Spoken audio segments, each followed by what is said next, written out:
Good morning.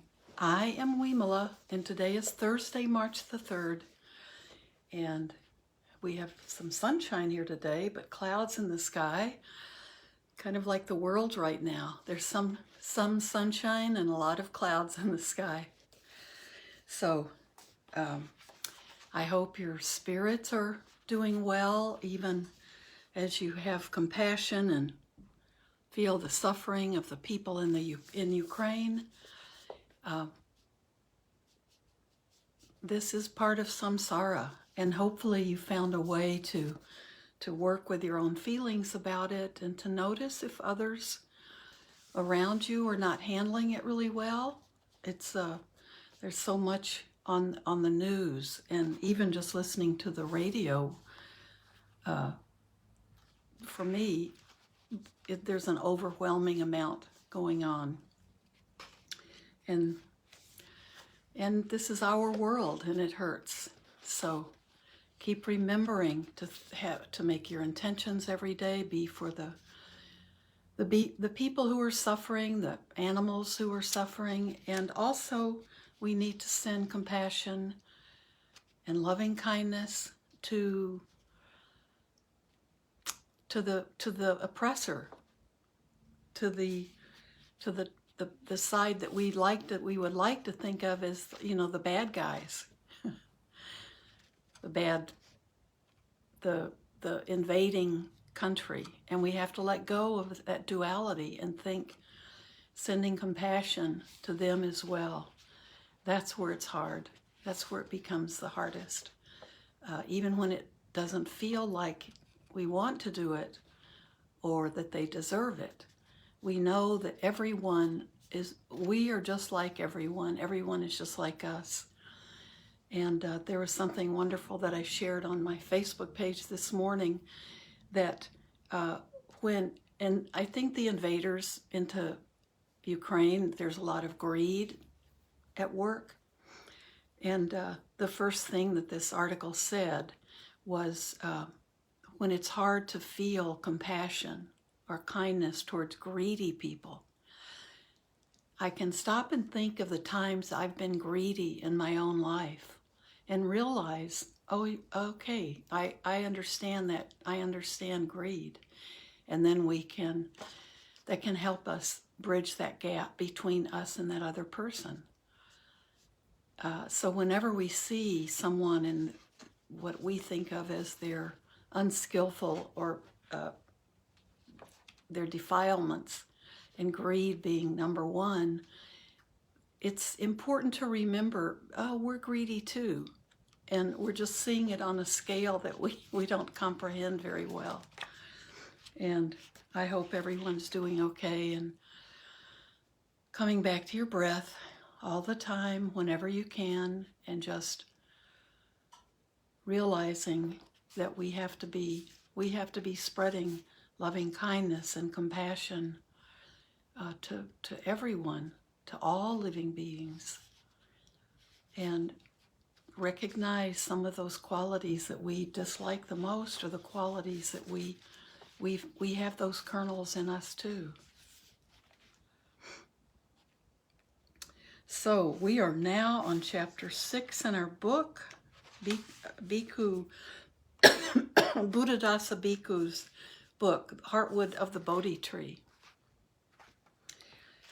And it's an appropriate book to be reading about, a book about selflessness and watching what's going on in the world. This chapter is void of I and mine. And I think for most of us, it's that mind that gets us, right? Whatever this issue is, who this person is, the situation, when we think of it as it's mine, then we get involved with it. It brings all kinds of things. So this is chapter 6, void of I and mine. Now we come to the sunyata, which, when it is seen, brings contentment and nibbana. We must thoroughly understand that the first level of voidness is absence of the feelings of I and mine. If those feelings are still present, the mind is not void, it is busy with grasping and clinging. We can use the word void to mean freedom from the feeling of self and the sense that things belong to self. We can use the words busy or disturbed to mean confused, depressed, and in turmoil with the feelings of I and mine. What are the characteristics of being void of the I and mine feelings? In the scriptures, one teaching of the Buddha lists 4 items in 2 pairs. To feel that there is nothing which is me, without worry or doubt that anything might be me. To feel that there is nothing which is mine, without worry or doubt that anything might be mine.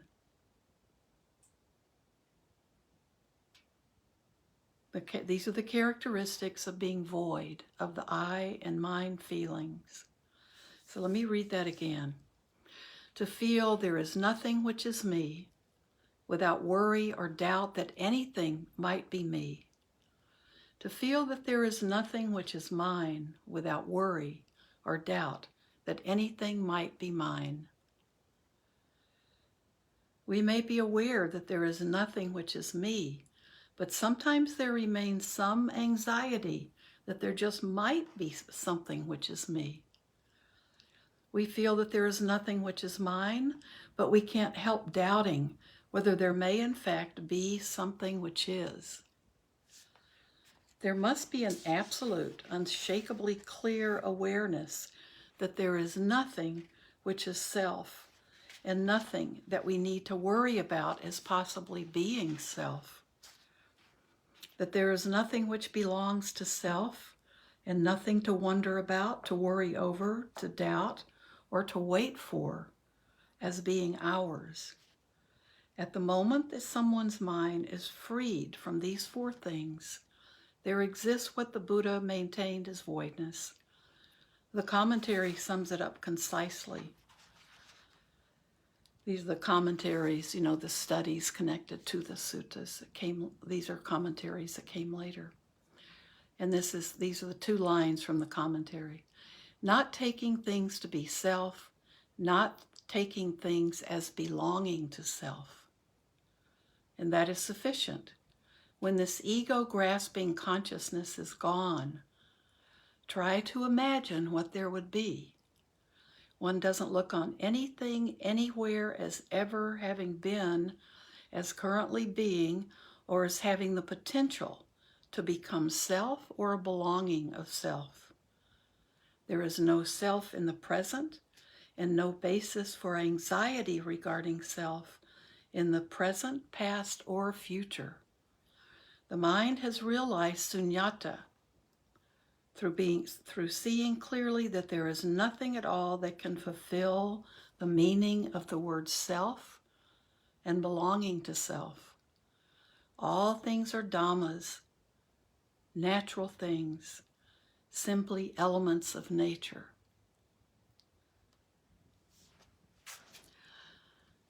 So that's all we're trying to see, is that everything that we think of, this is mine, this is me, these are all, we're just seeing all different aspects of nature. This is nature. Nature doesn't belong to me. The body breathing doesn't belong to me. Those squirrels out there enjoying the food, they don't belong to me. I often find myself calling them my squirrels. So, this is a concept that's difficult for us. But when you look out in nature and we see how nature operates, there's no ownership.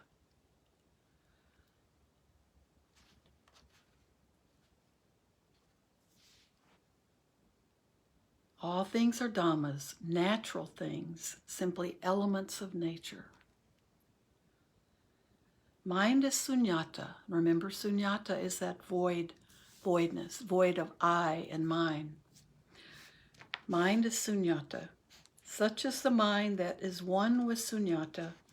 If we say that the mind has attained or realized voidness, some people will understand that the mind is one thing and voidness another. To say that the mind comes to know voidness is still not exactly correct. To say that the mind comes to know voidness is still not exactly correct. Please understand that if the mind was not one and the same as voidness, there would be no way for voidness to be known. In its natural state, the mind is sunyata. The mind is part of that, not me, not mine. An alien foolishness is what interferes with and obstructs the vision of voidness. An alien foolishness. Consequently, as soon as foolishness departs, the mind and voidness are one. The mind then knows itself. It doesn't have to go anywhere else to know anything. It holds to the knowing of voidness, knowing nothing but freedom from self and belonging to self. It is this voidness that is the single highest teaching of the Buddha, so much so that in the Samyutta Nikaya, the Buddha says that there are no words spoken by the Tathagata, and that's another name for the Buddha. There are no words spoken by the Tathagata that are not concerned with sunyata. He says in this discourse, in the sutta, that the most profound teachings are those which deal with voidness and that everything else is superficial. Only the teaching of sunyata is so profound that an enlightened Tathagata must appear in the world in order to teach it. Other matters are superficial and don't require a Tathagata's appearance.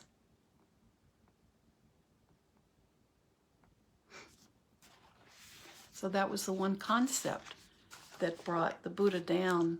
If we think about the teachings of the Buddha, a new Buddha doesn't reappear on the earth until the old teachings are gone.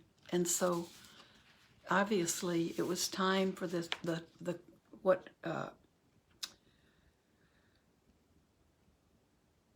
what Buddhists think was the teaching that had been lost was the teaching on sunyata.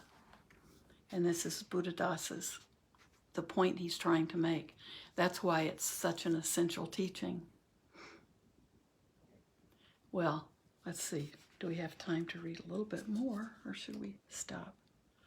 This is a lot to work with, isn't it? Let's look a little bit. I'm going to read a little bit more because it's still looking at the suttas. Sunyata for lay people.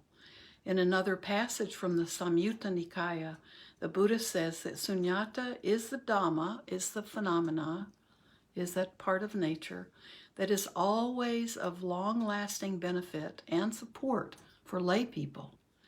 There is the account of a group of wealthy people, lay people, going to visit the Buddha and asking for a dhamma that would be of long-lasting benefit and welfare to householders. Those who are hampered by spouse and children,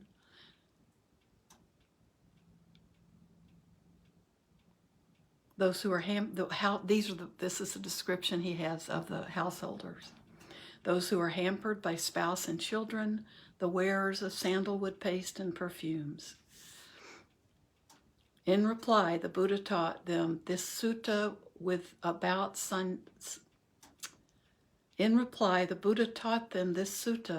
sunyata. When they objected that it was too difficult, he dropped the subject level no lower than the practices leading to stream entry. That's the Sotapaddi Yanka, which is the genuine realization of the Buddha, Dhamma, and Sangha, along with the virtuous conduct that is satisfying to the noble ones.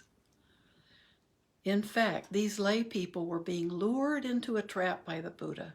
He neatly caught them in his snare. To speak in coarse everyday terms, he would swindle them. They said they didn't want sunyata, but the Buddha gave them something that would prevent escape from sunyata, the lasso that would pull them into it. For there is only one way to truly realize the Buddha, Dhamma, and Sangha, and to have the virtuous conduct that is satisfying to the noble ones or the enlightened ones. And that way is to continually see the futility of grasping and clinging. Now, do you think the Buddha was wrong in saying that sunyata is a matter for lay people? If he was right, then these days we must be crazy, utterly wrong, because we believe that sunyata is not a matter for householders, but it is a matter only for those who are going to Nibbana, wherever that is. That's how people talk. And Buddhadasa was a Thai teacher, so he's talking about other teachers there. Here the Buddha is talking in a different way, saying that this subject of sunyata is of direct benefit and welfare to lay people. So who is right and who is wrong? If the Buddha is right, we must agree to investigate the truth of his words. The way to do this is to examine which people have the most suffering and distress, which people's minds are most in the middle of the blast furnace. None but lay people. That being so, who most needs something to quench that fire, to completely destroy dukkha in its every aspect? Again, lay people.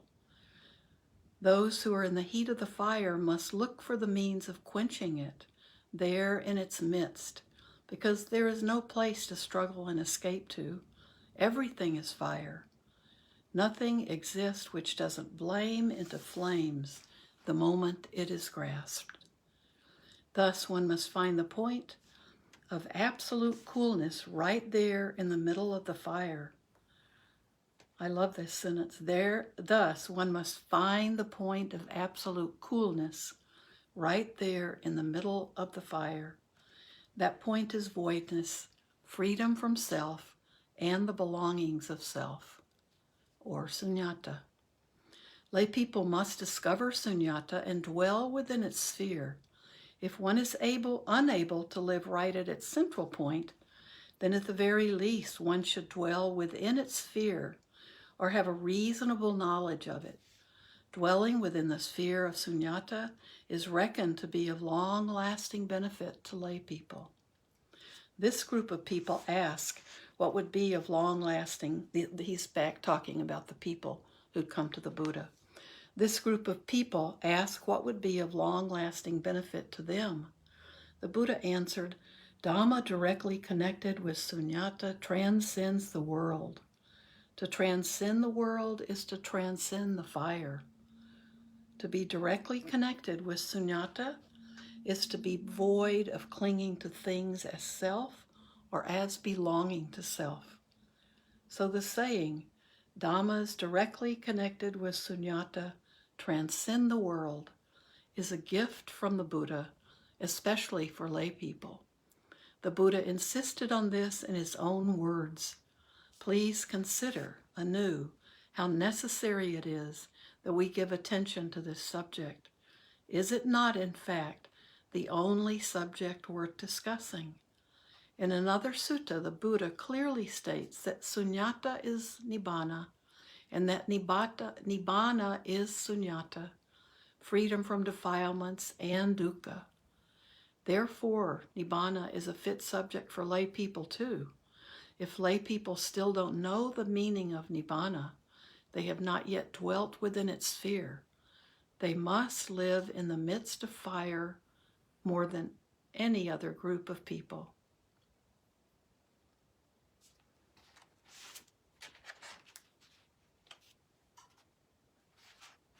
So that's how important it is. And he's saying that people with jobs and families and work and living in a community and living where they have to take part in politics and where they have to be aware of what's going on in the world and where they have to get along with their neighbors and get along with their family and take care of everybody.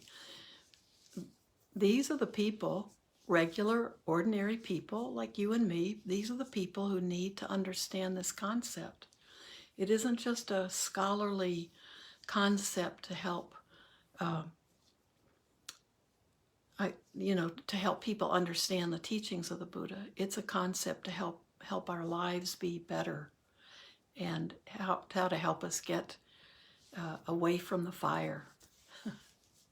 So it's not, the solution isn't to get away from the world. The solution is, when we're living in the world, how do we stay away from the fire? How can we position ourselves to be safe from that fire that's consuming everything? So let me take a sip of this, and then we can sit for a few minutes.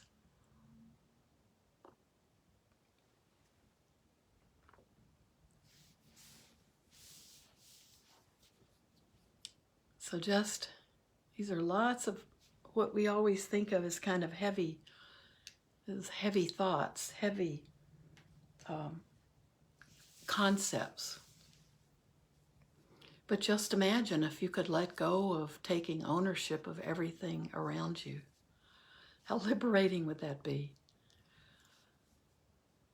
Because it's our attachment to that clinging relationship that's causing the pain, that causes suffering. And true love doesn't cling. So why don't we just sit and take a few minutes to nurture ourselves, that any kind of a better understanding about ourselves will help us in dealing with others.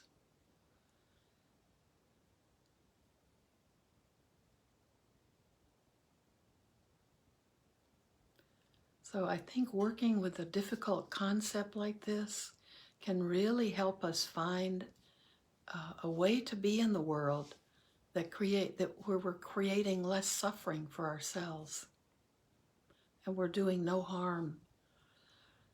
We're doing no harm to others, because clasping and clinging to others is harmful to them as well.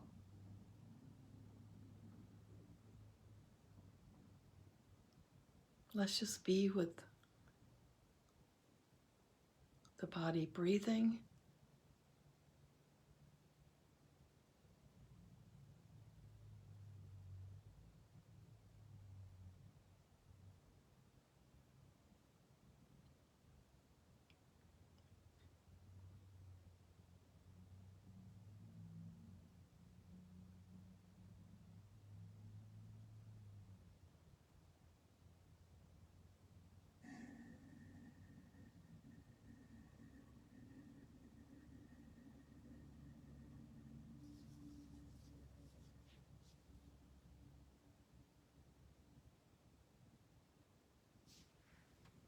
Just come back to each breath.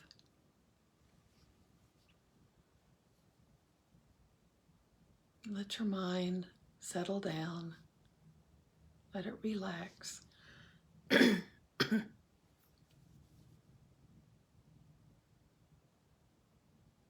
Just let go. Just feel everything let go, and then let be.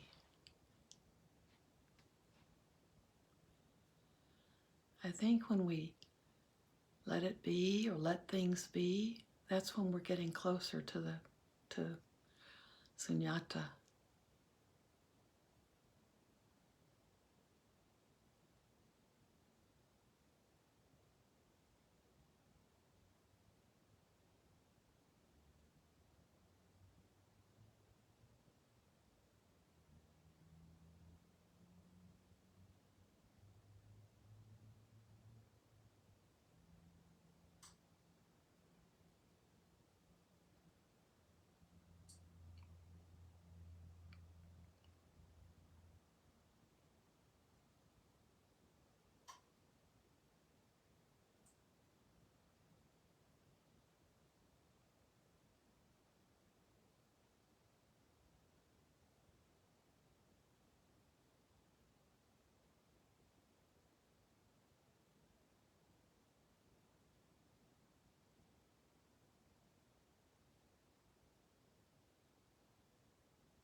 If you feel the mind getting distracted, if you feel thoughts arising, just come back to your breath.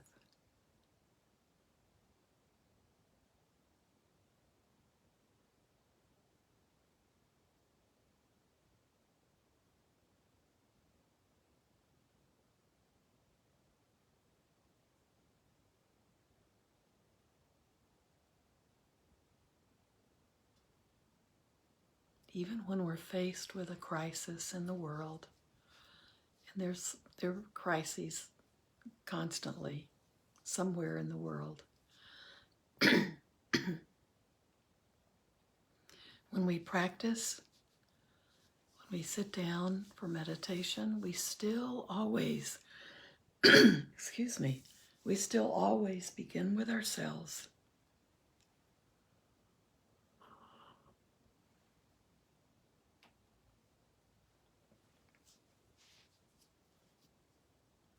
Coming back to ourself is that first step towards peace.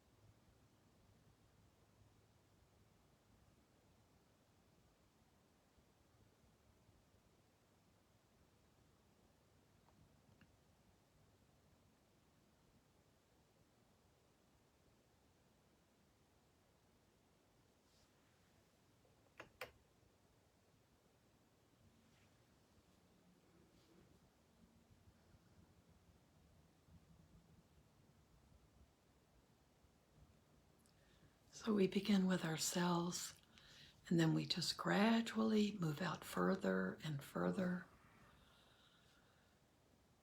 When we begin with ourselves, we're creating peace within ourselves. And this is the only way peace moves out into the world. It comes from within human beings. So start with yourself.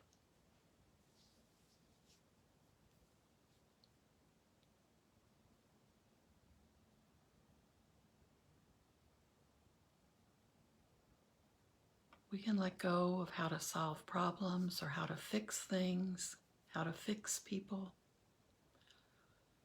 and just think about what we can do with loving kindness and compassion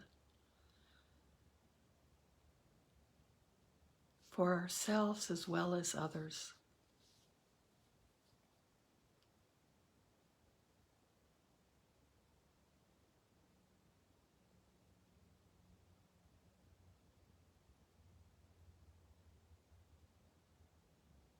We can move out in our thoughts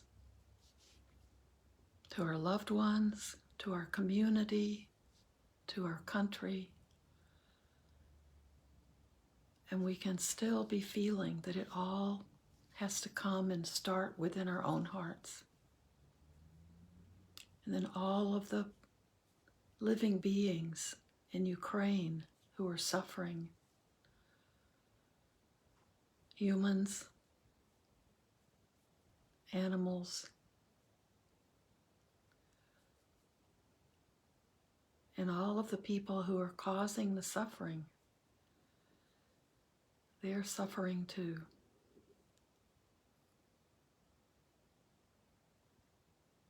Send out loving kindness to all beings involved in these horrible situations we know are going on in our world. And send out loving kindness and compassion to all of the helpers, all of the people waiting to give food and shelter to refugees once again.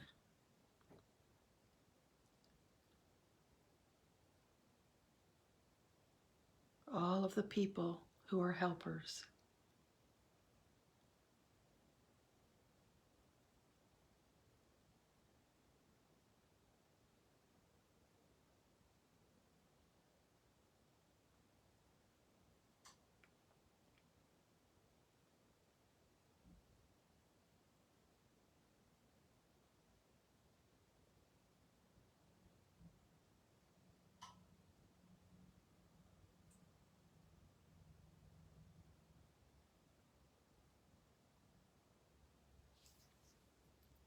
May peace be with each one of you, and may everything we do today be done not only for our own benefit, but for the benefit of all sentient beings everywhere.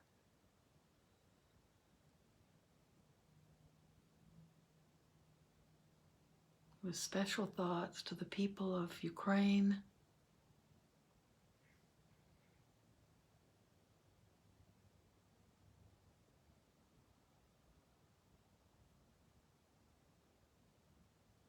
and people all over the world who are suffering from the same tragedy, the poisons of greed and aversion and delusion. These are the three poisons. These are the three things that rule this world of samsara. Greed, hatred, and delusion.